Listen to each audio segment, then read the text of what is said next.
Well, there's a lot of different ways I prepare for the season. Certainly it's evolved as I've gotten a little bit older, and I think you always have to figure out from season to season where you need to apply your time and energy. Um, when you're young, there's a lot of things mentally you need to do to catch up on. Physically your body feels, ready and prepared because you have a lot of youth to you, but mentally you're probably not up to speed with where you might be physically. You still need to physically train, but mentally it's great to absorb all the information. I think as I've gotten older, that's transitioned a little bit more as I've had to work more on my physical self um, because there's a lot of physical demands to playing.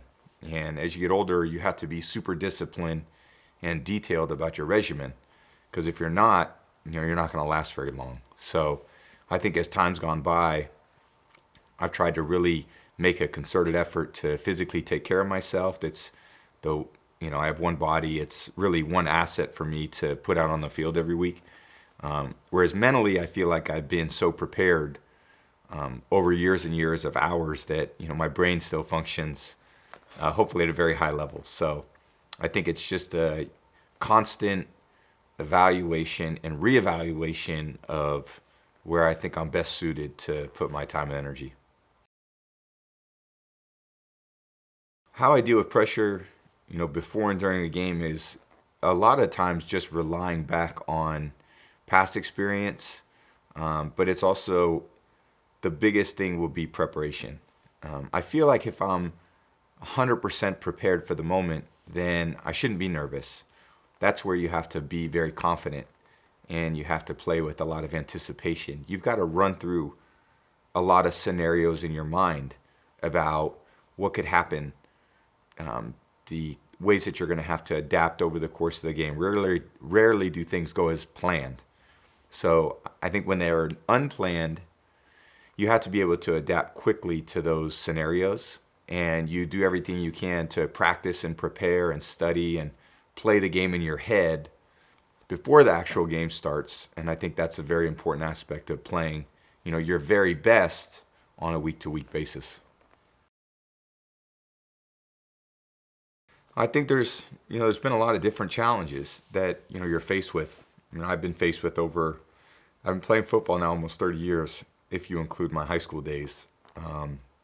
So it's a long time, and there's a lot of different experiences and things that maybe an injury was a very challenging moment. And I think the toughest injury I've ever had to overcome was really a difficult knee injury in 2008. And it was a lot of rehab to get back to where I needed to get back to physically in order to play at an elite level the next year. So, mentally, I think dealing with, there's been a lot of mental challenges um, that go beyond just the playing field. And I would say a lot of it's dealing with the different priorities and aspects of your life that change from year to year. So, how to deal with certain family situations. I know in 2016, my mom was going through a really tough battle with cancer. And I think seeing the strength she had to overcome what she was faced with and how she inspired me to perform for her. And ultimately that year ended in a Super Bowl. So, we're all faced with different challenges, some with our families, some could be a personal challenge, some are with friends in the situations that they're in. But I think you just have to, in the end, give the best you can. And you got to do the best you can do. And it doesn't always work out great. But you have to understand that when it doesn't work out great, hopefully you took the lessons and you've learned from those. Because if you haven't learned from them, then I think you're doing yourself a real disservice. If you learn from them, they end up being possibly the best things that really could have ever happened to you. Well, I think, with every challenge, there's a great opportunity too. So I think when you have to, in a situation where I'm trying something I haven't tried in 20 years, I think there's a little anxiousness because you're anxious to get started. I think I recognize there's going to be a lot of hard work and commitment day after day, a lot of hours and time and energy to spend trying to learn a whole different set of processes that are in place somewhere else. And relationships need to be built, and I think the time spending with those particular players and coaches in really a new system and new environment is going to be the biggest challenge. And I know we're faced with a pretty tough circumstance now as a world. And I think we're all just trying to focus on what our priorities are. And if we can do that, then we're going to come out of it stronger. I mean, they're all life lessons that I've learned on the football field, and how I try to apply those football field lessons to my life are very important. I think with football, there's a very finite amount of time. And in sports, we can judge ourselves with really a scoreboard. Every game, there's an outcome. So you judge how you performed and prepared based on what the final score was. And I think in life, it's not really like that. There's not a scoreboard. I think it's a little bit more challenging, but I think what you need to do is figure out what your priorities are.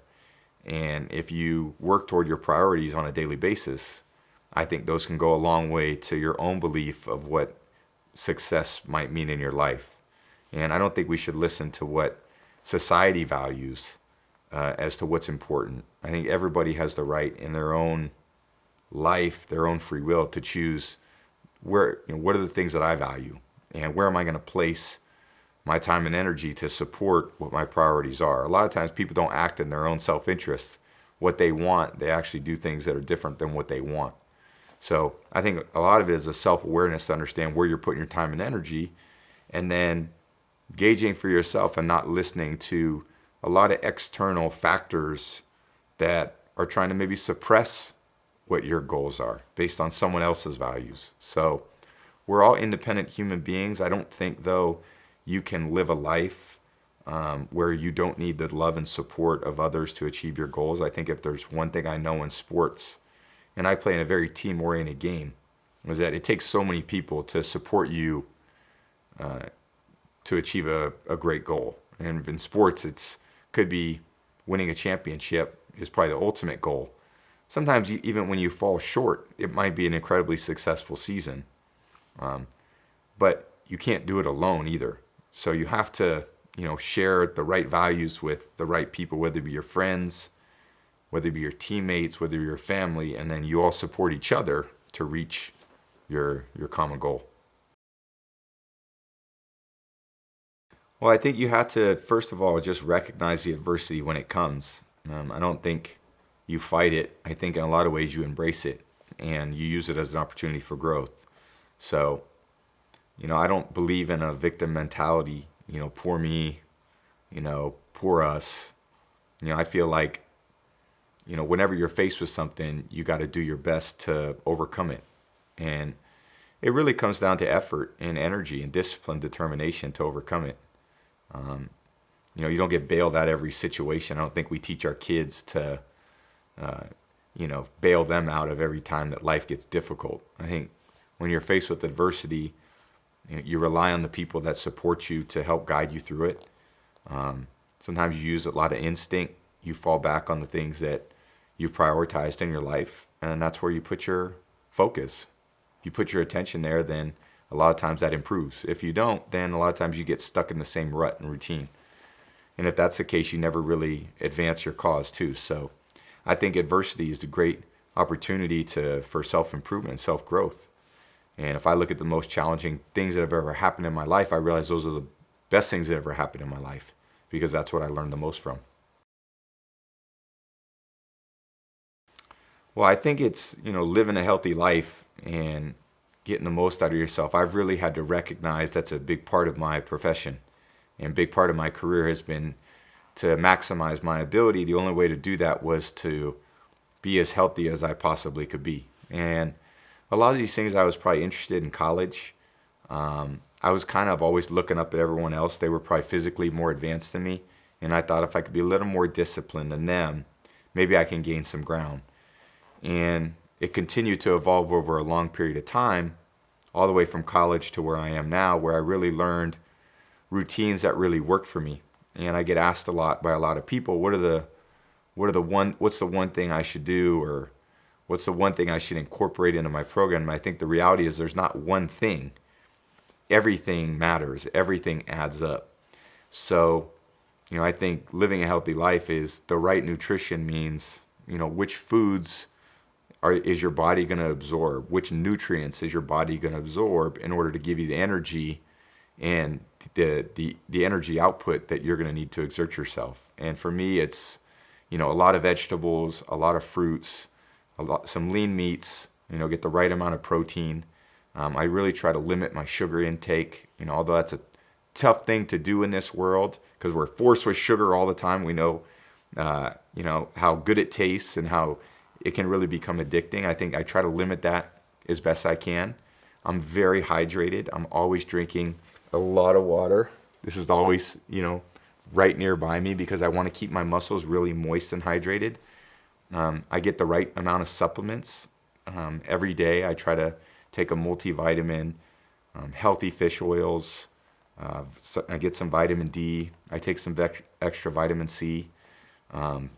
Some things to support my brain health. And then my rest and recovery. I try not to overbook myself. I think that was one thing that I really struggled with when I was younger was I tried to do too many things for too many people too often. And I realized I was the one that was suffering because I was too stressed, wasn't getting enough sleep, wasn't getting the right recovery. My body never really felt great. So healthy boundaries became really important for me, that I had to learn to say no to people with a respect, that I could really respect myself, that I didn't feel like I was letting them down. But in the end, I was just trying to nurture myself too. Because if you wear yourself down to the point that you have nothing left, then in the end, you're going to suffer the most. So I think all those things add up to, for me, a healthier life. And again, those change over time. Sometimes you may get out into a little bit of a bad habit with that. But then you just got to refocus and you got to, again, recalibrate where you're at. I'm not getting enough sleep. I haven't been eating good. Haven't been working out the right way. Haven't had a real positive mindset. So how can I flip those things and turn them around so they start working for me instead of working against me? Well, how I relax and wind down in the evenings, I would say would be sometimes it's listening to music. Sometimes it's trying to put my phone away and, spending quality time with family and kids. And we try to do that with our own kids where they don't get iPads a certain time at night. And we put the phone away at the dinner table, and we limit the amount of time we get to use the phone after dinner at night, because I think we're in a world now where everything is so mobile and, everyone's available all the time, but you got to figure out how to self-regulate that. And I think that's, a focus I can always, I'm someone who likes to achieve a lot of things. So I'm always trying to, let's get one last thing done before bedtime. And then sometimes I got to say, okay, there's a time and place for that. And then there's another time where I got to put those things off. So sometimes I'll put a movie on. Sometimes I'll have a book. Sometimes it's music. But sometimes it's a shower. But the de-stimulation time, I think, is important for your brain to chill out a little bit before it heads off to bed. Yeah, I think there's a lot of great ways to stay in shape at home. Fortunately for me, I have a gym here, but I don't think it really necessarily requires a gym, and I don't think you need a ton of equipment. I use a lot of resistance bands for my workouts now. They're very light, they're very portable. They go with me wherever I go. And, in my view, resistance is really important to maintaining the health of our muscle, because we're faced with a lot of different things that come at us. We've got to be able to train our muscles to deal with some load and some force. And the resistance bands do, in my opinion, the best job of keeping our body strong and healthy and what it needs. So I do a lot of resistance bands exercises, whether they be a press, a pull. I could do a curl and a press with my triceps. I can do a lot of core work. I do a lot of planks. I do rotational planks. And then for my legs, I always work in the same way with resistance, my quads, my hamstrings, my calves, and my glutes. So there's probably like 9 or 10 muscle groups. It's not a lot, but if I can work those 3 days a week, basically every other day, and if I eat really well and stay disciplined, if I stay hydrated, I use the right pliability treatments with, my vibrating rollers and my vibrating sphere. In the end, my body does a great job responding. So that mental health, it's all important and it all adds up. So And I understand it's a stressful life. So there's some weeks that we're maybe a little less good at those things, but we can always get back on track too the next week as well. And I think you just can't beat yourself up if you missed a week of workouts or 2 weeks of workouts. Just gotta go, look, I had a lot of other priorities. There was family things I had to deal with, or career things, but now it's gonna be time for me to prioritize and focus on my health too. So it's a great way to get back on track.